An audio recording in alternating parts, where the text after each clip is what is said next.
Hello, चलिए बहुत बहुत स्वागत है आप लोगों का। और आज हम लोग इतिहास के एक महत्वपूर्ण विषय है, एक महत्वपूर्ण टॉपिक है। एक नाम है कुतुबुद्दीन ऐबक। और नाम कुतुबुद्दीन ऐबक। शॉर्टकट में हम ऐबक के नाम से जानते हैं। आइए हम लोग थोड़ा जानते हैं ऐबक कौन था, उसने क्या किया। और देख सकते हैं बगल में एक फोटो है, यह दिल्ली में स्थित है। इसका नाम है कुतुब मीनार।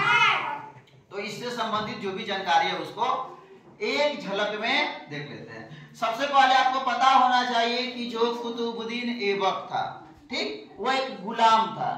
वह क्या था? गुलाम समझते ना, जैसे आप लोग बताए हैं कि बाजार में सब्जी खरीदने जाते हैं, ठीक उसी तरह से पहले कुछ ऐसे व्यक्ति होते थे जिसे खरीदा जाता था, वही गुलाम होता था।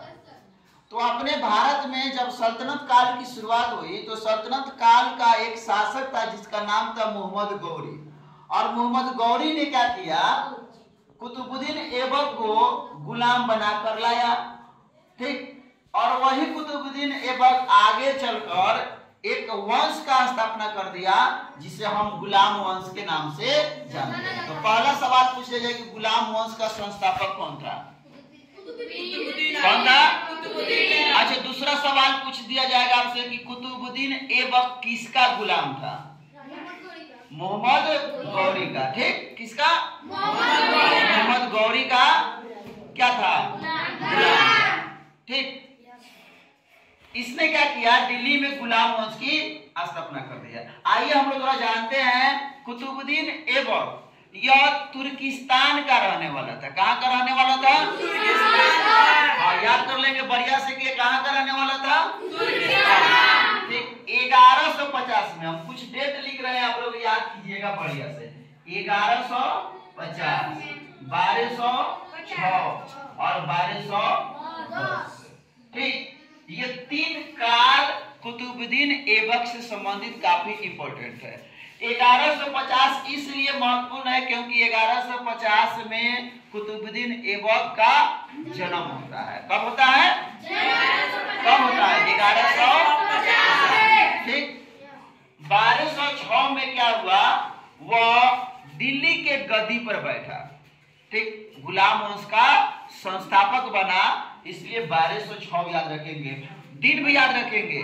आपके एग्जामों में, परीक्षाओं में काफी गहनता से क्वेश्चन पूछा जाता है। तो वह दिन था 24 जून, याद रखेंगे बढ़िया से। 24 जून 1206 ईस्वी को ऐबक दिल्ली के गद्दी पर बैठा, ठीक। अब समझेंगे आप लोग एक चीज और जो हम पहले नहीं बताए थे आप लोगों को। कुतुबुद्दीन ऐबक को लाख बख्श भी कहा जाता है। क्या कहा जाता है? हाँ, लाख बख्श भी कहा जाता है। अब कोई नहीं पूछेगा कि सर ये लाख बख्श क्यों कहा दिया गया उसको? लाख बख्श भी कहा जाता है। तो लाख बख्श का मतलब होता है बाबू, लाखों का दान देने वाला। लाखों का दान देने वाला कौन था? कुतुबुद्दीन ऐबक था।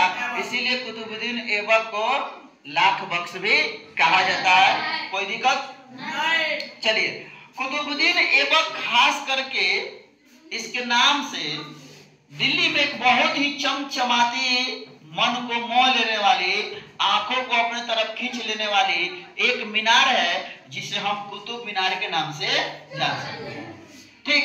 इस कुतुब मीनार से कुतुबुद्दीन ऐबक का इतिहास जुड़ा हुआ है। जैसा कि नाम में ही क्या है, कुतुब मीनार, यानी इसका निर्माण की जो प्रक्रिया की जो शुरुआत थी, उस शुरुआत को करने वाला अगर कोई शासक था तो वह कौन था? कुतुबुद्दीन ऐबक, ठीक। तो बढ़िया से याद रखेंगे कि दिल्ली स्थित जो कुतुब मीनार है उसकी नींव किसने रखा था? कुतुबुद्दीन ऐबक ने रखा था। पूर्ण रूप में जो आप लोग देख रहे हैं कुतुब मीनार, यह कुतुबुद्दीन ऐबक के काल में ऐसा नहीं था, ठीक। इसे आप थोड़ा ध्यान से समझिएगा। कुतुबुद्दीन ऐबक चौगान खेलते समय घोड़े पर से गिर गया और घोड़े पर से गिर जाने के कारण उसकी मृत्यु हो गई। कब? 1210। तो पर बैठा और 1210 में चौगान खेलते समय घोड़े पर से गिरकर मृत्यु हो गई। ठीक, और उसके पहले ही कुतुबुद्दीन ऐबक ने कुतुब मीनार को बनाना क्या किया, शुरू किया। तो इसके काल में, ऐबक के काल में कुतुब मीनार का मात्र पहली मंजिल ही बन सका था। इसे बढ़िया से याद रखेंगे। कुतुबुद्दीन ऐबक के समय कुतुब मीनार की कितनी मंजिलें थी? मात्र एक। 1210 में इसकी मृत्यु हो गई। 1210 में जब इसकी मृत्यु हो गई तो इसका जो उत्तराधिकारी था उसका नाम था आराम शाह। क्या नाम हुआ? आराम शाह। बिल्कुल आप लोग आराम से पढ़िए, ज्यादा तकलीफ उठाने की जरूरत नहीं है। तो आराम शाह दिल्ली के गद्दी पर बैठा मात्र 8 महीने के लिए। कितने महीने के लिए? 8 महीने। मात्र 8 महीने के लिए बैठा। बाद में कुतुबुद्दीन ऐबक का जो दामाद था, जो गुलाम था, इल्तुतमिश, सवाल आपसे हम बाद में पूछेंगे, ठीक, कि कुतुबुद्दीन ऐबक का दामाद कौन था? इल्तुतमिश। क्या नाम था? इल्तुतमिश। यह ठीक आराम शाह की हत्या कर दिया और आराम शाह की हत्या करने के बाद में वह दिल्ली के गद्दी पर बैठ गया। और जब वह दिल्ली के गद्दी पर बैठा तो उसने जो कुतुब मीनार अधूरी पड़ी हुई थी उसको निर्माण कराने का काम शुरू किया। और इल्तुतमिश ने कुतुब मीनार को आगे बढ़ाया और 4 मंजिल वाला कुतुब मीनार को क्या किया? बनवा दिया।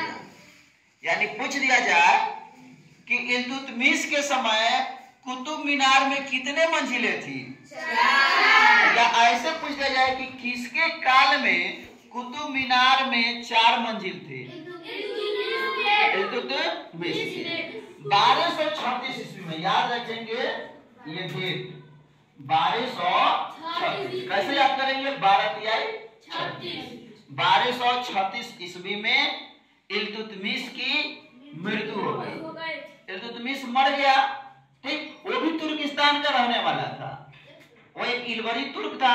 उसकी जब मृत्यु हो गई तो अगला जो शासक बना उसका नाम था फिरोज तुगलक। क्या नाम था बाबू? एकदम आराम से आप लोग शांत होकर सुन लीजिएगा ना। तो इतिहास क्या है? ठीक, कहानी है, बीती हुई कहानी है। पहले दादी लोग, दादा लोग कहानी सुनाते थे और याद हो जाता था। ठीक उसी तरह से आपको बताया जा रहा है। कहानी सुन लीजिए बढ़िया से। तो अगला शासक कौन बना? फिरोज तुगलक। अब फिरोज तुगलक के समय क्या हुआ? यह जो कुतुब मीनार जिसमें 4 मंजिलें थी, उस समय इसकी ऊंचाई 225 फीट थी। यानी इल्तुतमिश के समय 4 मंजिल वाला जो कुतुब मीनार था उसकी ऊंचाई कितनी थी? 225। अब फिरोज तुगलक के समय उस पर क्या हुआ? बिजली गिर गया। क्या गिर गया? बिजली गिरने के कारण यह नष्ट हो गया। क्या हो गया? नष्ट हो गया। ठीक, यानी इसमें कितनी मंजिल थी? 4 मंजिल। ठीक, कितनी मंजिल? 2 3 4। नष्ट हो गया, एक मंजिल नष्ट हो गया। तो फिरोज तुगलक ने ही ठीक उसमें 2 और छोटी मंजिल का निर्माण करवा दिया। कितने? 2 और छोटी मंजिल का निर्माण करवा दिया। और इस तरह से आज आप दिल्ली में जाइए तो आपको जो कुतुब मीनार दिखाई देगा उसमें 5 मंजिल है। कितने मंजिल है? 5 मंजिल है। कितने मंजिल है बाबू? बता दीजिए, कितने मंजिल है? 5 मंजिल है। और आज देखिएगा कुतुब मीनार की ऊंचाई, तो आज वर्तमान में उसकी ऊंचाई है 234 फीट। कितनी है? 234 फीट। यानी फिरोज तुगलक के समय 9 फीट की वृद्धि हो गई। कितने फीट की? 9 फीट की वृद्धि हो गई। अब थोड़ा मजा कब आएगा? हम तो बहुत सारी आपको जानकारी दे दी है, यहाँ पर लिखा भी हुआ है। आप लोग इसको कॉपी में जो अच्छे विद्यार्थी होंगे नोट कर भी लिए होंगे। क्या कौन कौन नोट किया है? चलिए बहुत बढ़िया। थोड़ा बता दो कौन कौन नोट किया है। ठीक, चलिए ठीक है, बहुत अच्छे। अब सुनिए, कॉपी में नोट हो गया, बोर्ड पर हो गया। अब आपका दिमाग कितना नोट कर पाया है इसे हम थोड़ा देख लेते हैं और देखिए कि कैसे सवाल पैदा किया जाता है। ठीक, हम सवाल की झड़ी आपके समक्ष छोड़ने जा रहे हैं और देखते हैं कि कौन कौन उसे बड़ा महल खड़ा कर रहा है और कौन गिर जा रहा है। पहला सवाल, गुलाम वंश का संस्थापक कौन था? जल्दी बोलिए, कौन था? कुतुबुद्दीन ऐबक। गुलाम वंश का संस्थापक कौन था? बहुत सुंदर। चलिए, गुलाम वंश का स्थापना कब हुआ? जल्दी बोलिए। 1206 ईस्वी में। बहुत सुंदर। गुलाम वंश का स्थापना कब हुआ? अच्छी बताइए, किस तिथि को कुतुबुद्दीन ऐबक अपना राज्याभिषेक किया? चलिए, बहुत सुंदर, 24 जून 1206। चलिए, अब सवाल हमारा है, कुतुबुद्दीन ऐबक की हत्या की गई या मृत्यु हुई? मृत्यु हुई। ठीक है, चलिए, मृत्यु कब हुई कुतुबुद्दीन ऐबक की, बताइए। 1210 ईस्वी। अच्छा, किस प्रकार से कुतुबुद्दीन ऐबक की मृत्यु हुई थी? घोड़ा पर से गिरा। अच्छा, सवाल ये भी अगर पूछ दे कि जिस समय वह घोड़े पर से गिरा, ठीक, उस समय कुतुबुद्दीन ऐबक क्या कर रहा था? वह चौगान खेल रहा था। देखिए, हम दो नाम याद रखिएगा पूरे इतिहास में जिसका जिंदगी ऐसे ही गुजर गया। एक बाबर का पुत्र हुमायूं, वह सीढ़ी पर से लुढ़क कर गिरकर मर गया। और दूसरा नाम कुतुबुद्दीन ऐबक, जो समझिए कि चौगान खेलते समय घोड़े पर से गिरकर मर गया। चलिए, हम आगे बढ़ते हैं। अब बताइए, जब कुतुबुद्दीन ऐबक की मृत्यु हो गई तो अगला उसका उत्तराधिकारी कौन बना? अरे, इतना सुंदर नाम है, ऐबक के मरने के बाद में दिल्ली की गद्दी पर कौन बैठा? आराम सा। कितने महीनों के लिए? 8 महीनों के लिए। कितने महीनों के लिए?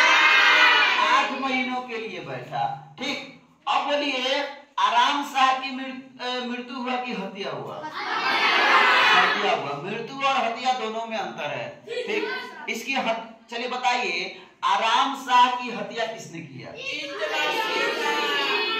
इल्तुतमिश। अब एक नया नाम आ गया, इल्तुतमिश। अब सवाल है कि इल्तुतमिश कहाँ का रहने वाला था? तुर्किस्तान। बहुत सुंदर। कहाँ का रहने वाला था?